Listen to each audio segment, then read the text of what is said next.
सरस्वती नमस्तुभ्यं वरदे कामरूपिणि विद्यारंभं करिष्यामि सिद्धिर्भवतु मे सदा श्रुति स्मृति पुराणानाम् आलयं करुणालयं नमामि भगवत्पादं शंकरं लोकशंकरं पुराण न्याय मीमांसा धर्मशास्त्रांग मिश्रिताः वेदाः स्थानानि विद्यानां धर्मस्य च चतुर्दश आयुर्वेदो धनुर्वेदो गान्धर्वश्चैव ते त्रयः अर्थशास्त्रं चतुर्थन्तु विद्याः अष्टादश इव ताः ओम शांति शांति शांति Namaste.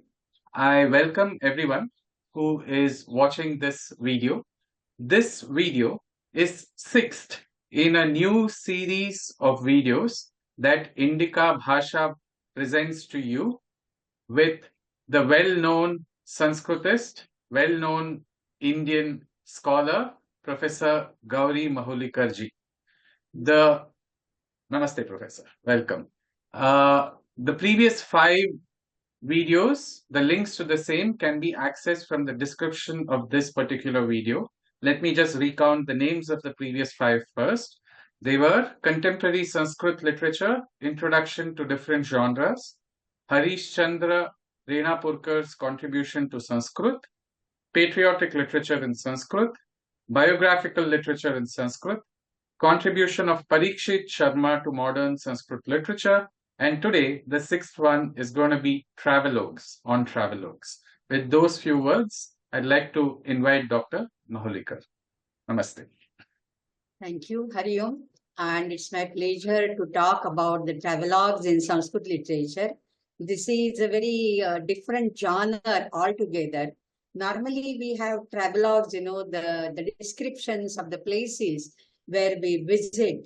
And this is not just, the description of the places, but the culture and the people of that place, all that gets covered. It is not just travel narrative. It is not just a guidebook or essay or poem, but this carries so many other things like, some personal anecdotes, some like very memorable experiences, and sometimes, there are some unfavorable circumstances also.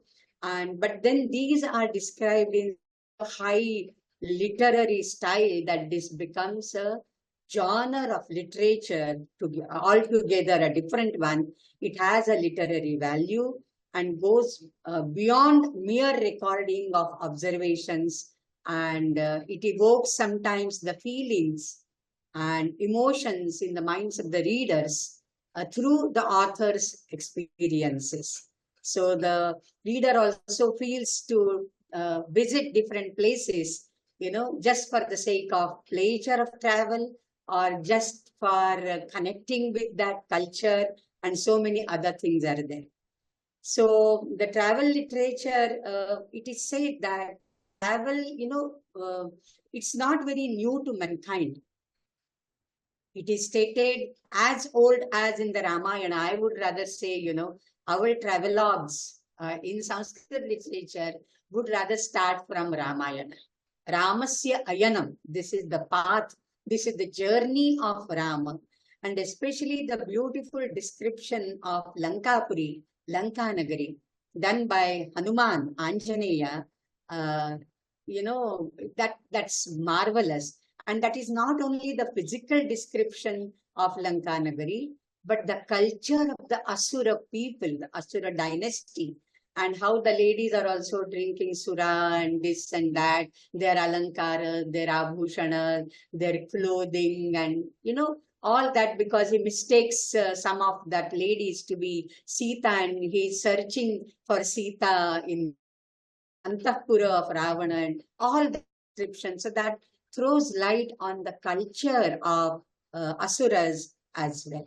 So this would be my take that Ramayana should be the first ever travelogue in the history of travelogues in literature as such. But the Western scholars, and as it is, there are so many definitions of what is a travelogue and all that, like Kane George comments, and what is the definition of travelogue and he has given. So according to them, history of the Persian Wars by the Greek historian Herodotus is regarded as the first written book on travel. Okay, but for me, as I said, this is Ramayana, which comes the first before even that history of the Persian Wars. So what is the object of travelogue writing? There could be the vivid description of the places visited and their experiences, and in a very literary style, highly literary style, geographical description, the society, the people, the social and cultural realities. It can provide valuable insights to the readers, and author aims to convey his personal experiences and impressions of the places. Okay, so these are some of the objectives. Ultimately, the goal of good travel writing could be to transport the readers to the other world, to that destination, even without going there. It is like visiting that place through the author's lens, through the author's pen, and then inspire them to take up such journeys and embark on such journeys later on. There is a very famous travelogue, not travelogue, but the description of the geographical places in Vishwagunadarsha Champu. Vishwagunadarsha Champu is a very famous champu written in the 18th century by Venkatadhari, and it has, description of the entire globe, Vishwaguna Adarsha, Vishwa. And these are the Vishwavasu and Krishanu, the two Gandharvas, and who traveled in an aircraft. And one depicts the good side and one depicts the bad side of Bharata, the negative, and one depicting the positive side. This is the first literature as travelogue, we can say. But before that, we have Meghaduta. What is Meghaduta? It is a travelogue. It is the travel of the cloud. So Kalidasa has made the readers travel right Alakanagari. So, and in Kumara Sambhava, we have beautiful description of Devatatma, Himalaya. So some of these are like travelogues for me, though they are not literally written to meet the definition of a travelogue. They do contain the travel history there. So in this book, Emerging Trains, we have the travelogue chapter written by Dr. Shakuntala Gaude. Shakuntala Gaude has written that, and she has covered so many other things, but I would like to dwell upon only 2-3 of them. In fact, before Kalidasa, no, not before Kalidasa, after Kalidasa and Venkatadhari, Pandita Kshama Rao, she has also written Vichitra Parishad Yatra. So that Yatra travelogue is there in 1939. Okay. And after that, we have so many other travelogues. In fact, Dr. S.B. Velankar, in his very famous book called Sanskrita Vangmaya Kosha, in volumes, he has entered some of the travelogues like Amaranatha Patalam. This is written by Shiva Prasad in 19th century, early 19th century, Shiva Prasad Bhattacharya, and this is the description of the Uttarakhanda. Then Tirthatanam by Chakravarti Rajgopal in 4 chapters. This is also early 19th century. Then Germany Kavyam by Shamakumar Tagore in 1913 again. Then Dakshina Yatra Darpanam by Gopal Rao Atavarle. This is 1945, Pilgrimage of South India. Then Vadiraja Swami's Tirtha Prabandha. This is in the Prabandha style. Then T. Ganapati Shastri. He has written Bharatanu Varnanam, So there are a few entries like that, V.S. Ramaswamy Shastri and some other people. And in that, he has mentioned Satyavrat Shastri's Thai Desha Vilasam, and another is Sharmanya Desha Sutaram Vibhati. Sharmanya Desha is Germany. Germany. So Sharmanya Deshaha Sutaram Vibhati and Thai Desha Vilasam by Pandit Satyavrat Shastri. Then there is Abhiraj Dr. Rajendra Mishra. He has written Yavadvipa Sahitya Shatakam, Javadvipa, that is Java.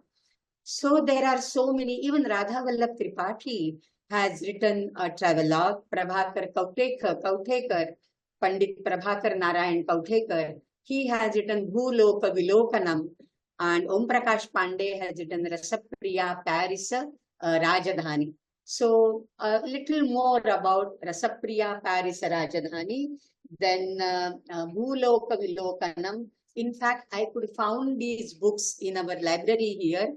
This is Rasapriya Vibhavanam, and then Bhuloka Vilokanam.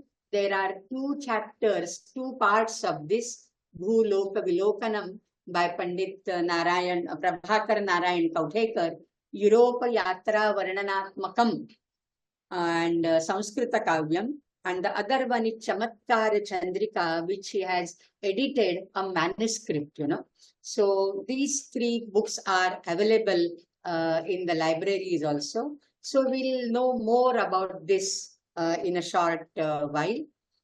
Rasapriya Rajadhani, Paris Rajdhani, this is written by Om Prakash Pandey, and this was published by Bharatiya Vidya Bhavan in 2004. So this is quite recent one.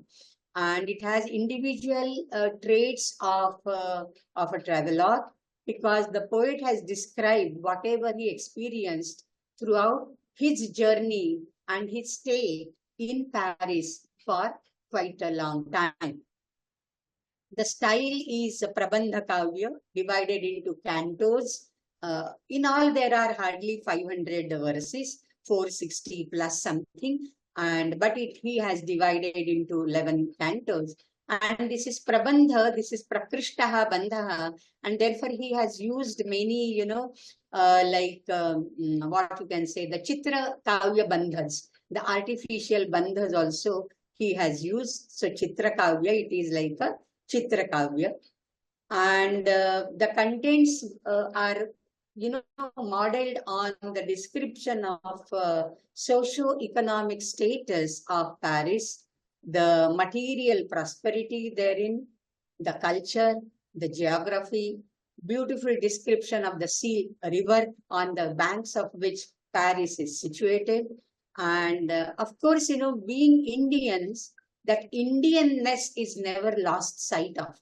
Take all these 3 examples, and they may, every author, be it Om Prakash Pandey or Satyavrat Shastri, or they always say that India may not be materially or materialistically that prosperous as the other countries are, but culturally it is very strong, extremely rich, and we should take pride in that cultural aspect of India. In Rasapriya Rajadhani, Paris is, the city Paris is itself, imagined to be the heroine of the entire Kavya. She is the heroine. She is like Rajadhani. She is Sagara Rasapriya. And she is in the 6th canto, he names it like that. And there is Eiffel Tower description, Stambhatama, that is the highest tower, and therefore Stambhatama he has used for that. And of course, he has commented that the family life is, in doldrums in Paris, and people don't care for the joint families. They don't have respect for the elderly people, and everybody is engrossed in the pleasures, the material pleasures, and all that stuff. And the entire 10th canto of these 11 cantos entire 10th canto is dedicated to describe the love of the people of Paris towards Sanskrit language. So that is very remarkable.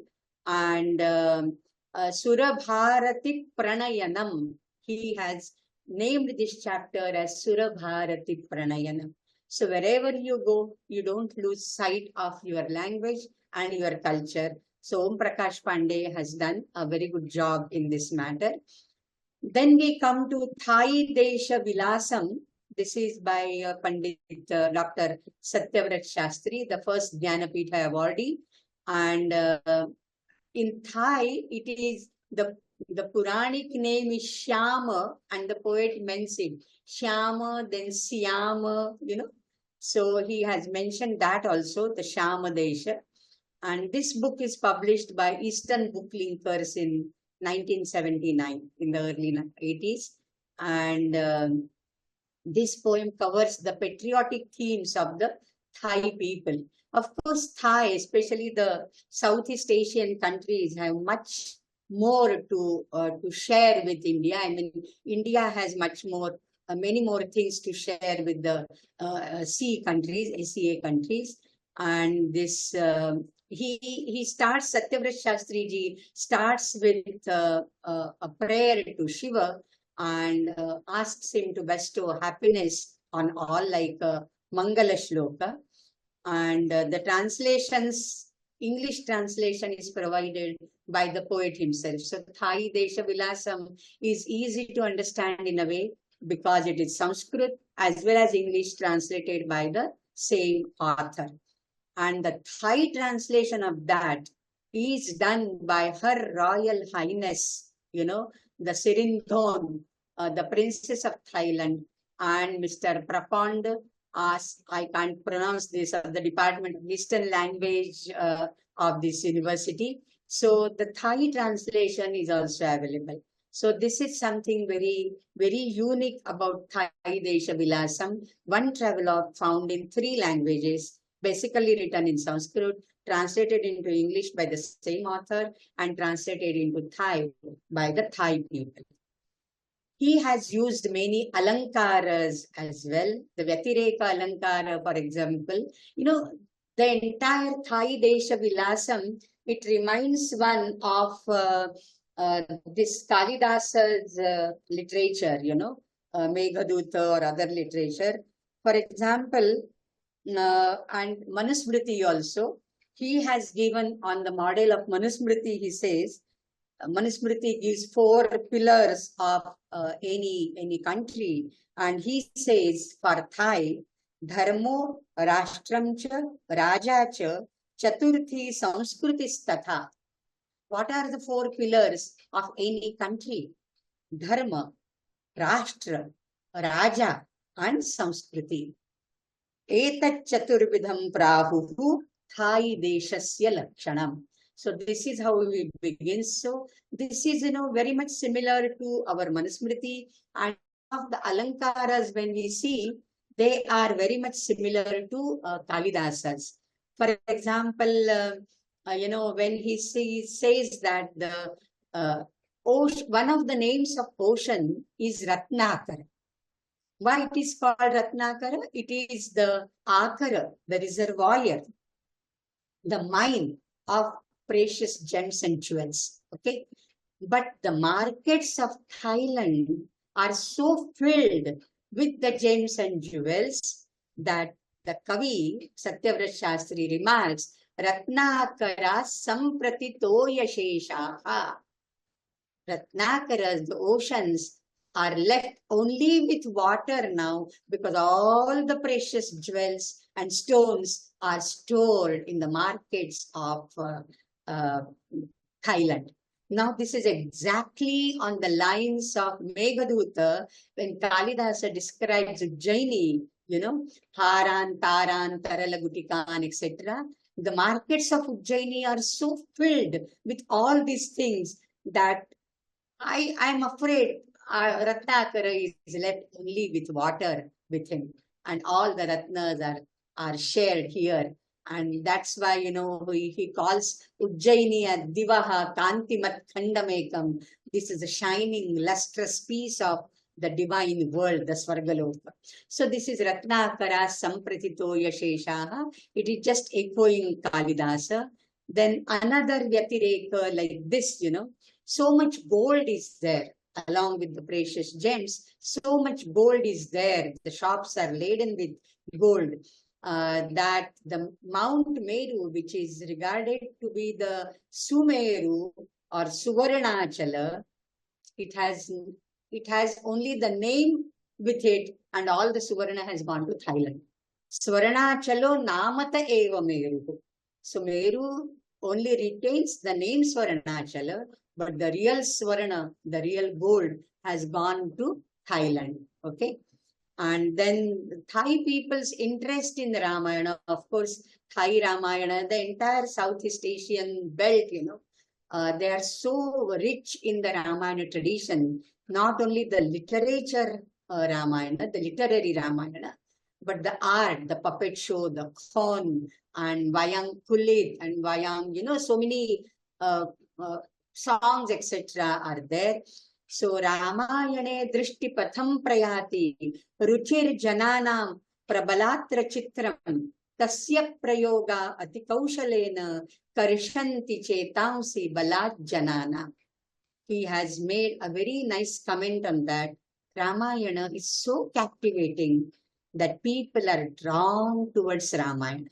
Wherever the Rama Katha is being enacted, the dances are performed, the puppet shows are performed, any artist is performing, then Tasya Prayoga, Karshanti Chetamsi, Balat, Hathat, they are drawn towards the theaters to watch the Ramayana dramas and Ramayana performances.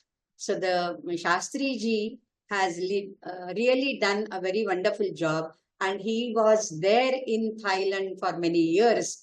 And therefore, it was very easy for him to describe Thailand. He learned Thai language also. In fact, he has come up with he has used so many meters in Thai Desha Vilasam, and he makes the corresponding meters, he names the corresponding meters in the Thai language as well.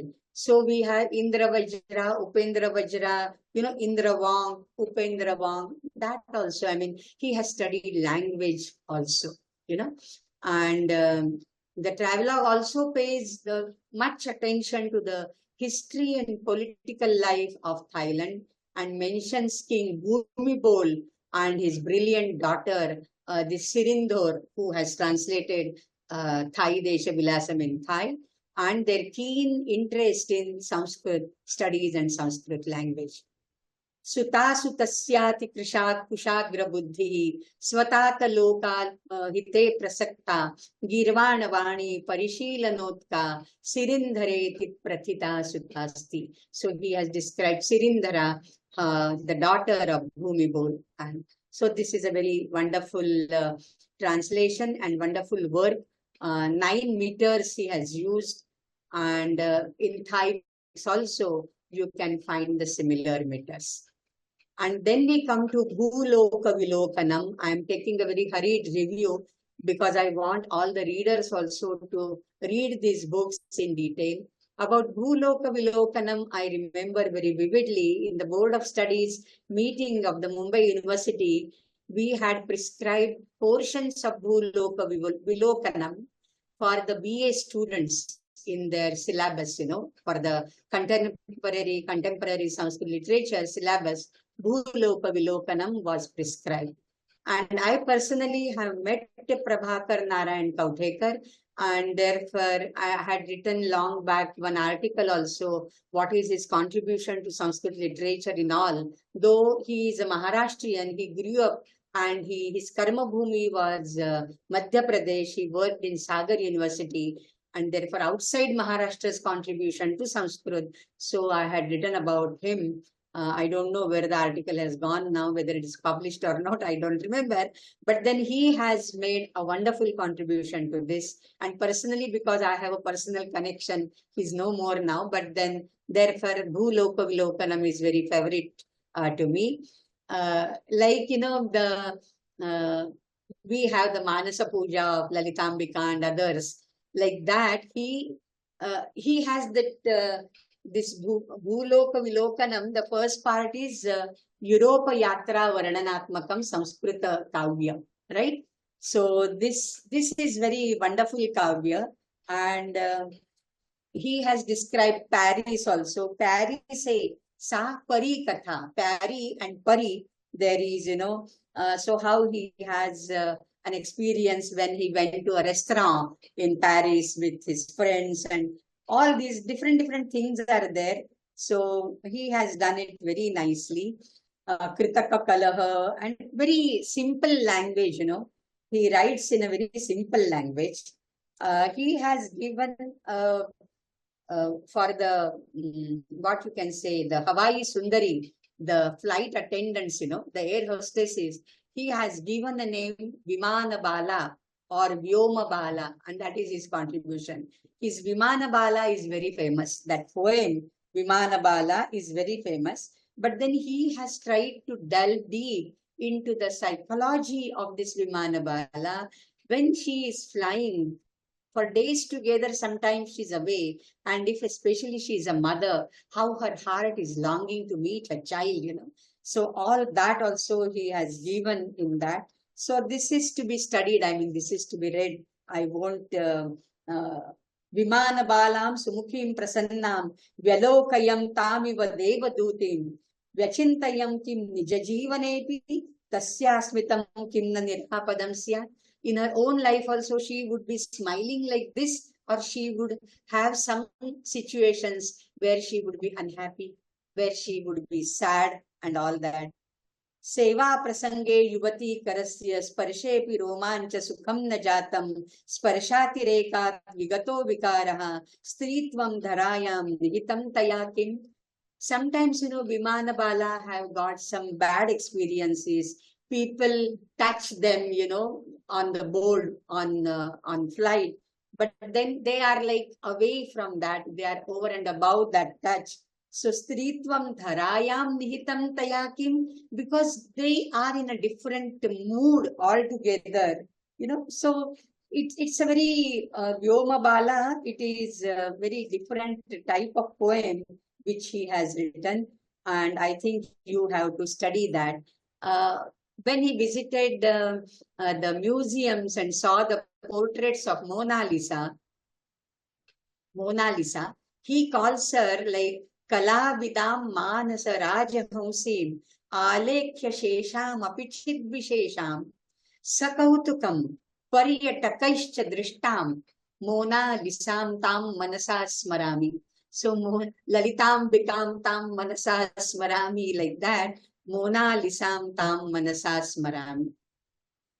Another thing, when I said that all these authors, when they go to different museums in foreign countries and they see the artifacts taken from our own land and kept there in the museums, how bad they feel, how sad they would be feeling. This is our sampatti. This all belongs to us.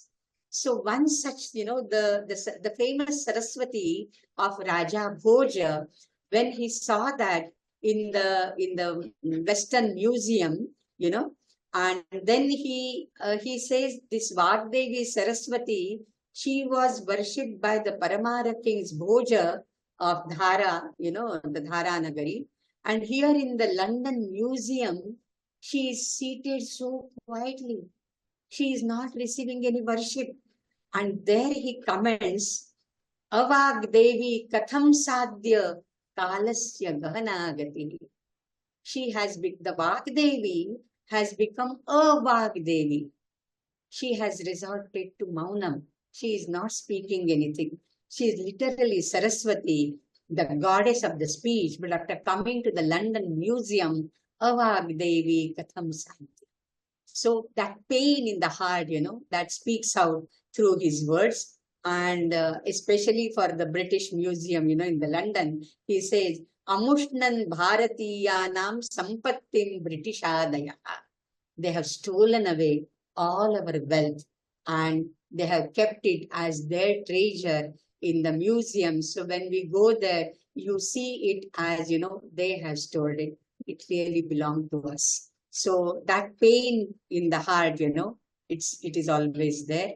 And so traveling, I think I can't go on reading and this thing. I would just conclude here why travelogues are important. Kelyane Deshatana Hota Here.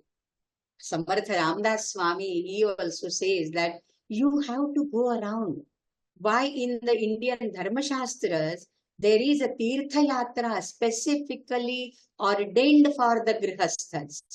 After marriage, they are, the couple is supposed to visit their Kuladevata. On the pretext of that, they pay their respect to the Kuladevi also, Kuladevi and Kuladeva, and plus they get some private time to get to know each other and get to know the people, the roots where they belong to. So travels are important. Unless you travel, you won't know the people. And therefore, the travels make you versatile and well-versed. They make you polyglot. They make you aware of the happinesses and sorrows of the people.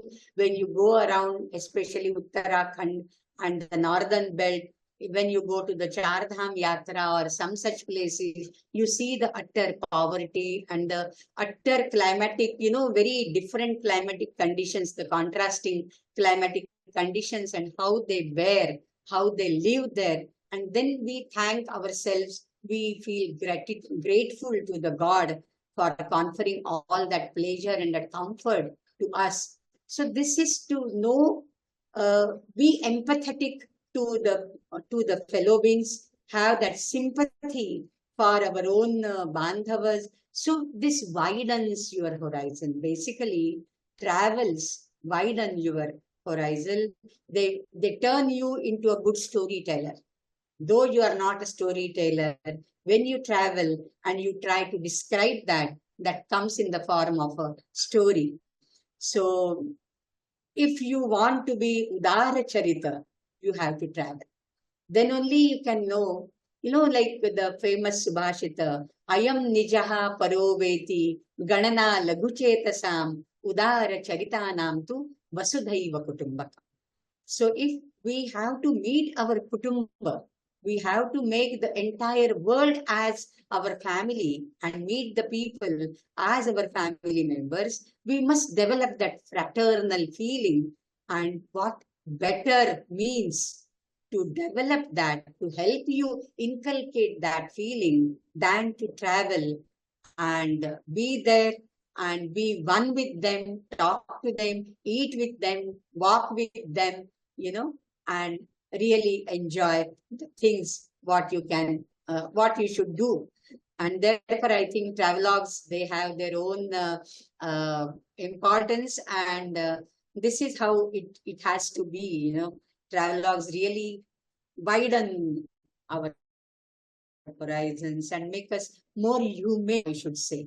So it has its own importance, and those who want to read more about it, you can always go to this book. I had marked some things here, but for want of time, I'm not reading all those things. But it's a wonderful article by Dr. Shakuntala Gaude. There are many more travelogues hereafter also written. This was published in some 2000 or so. So there are in last 20 years now, many more travel descriptions will be there. Hari Om, thank you.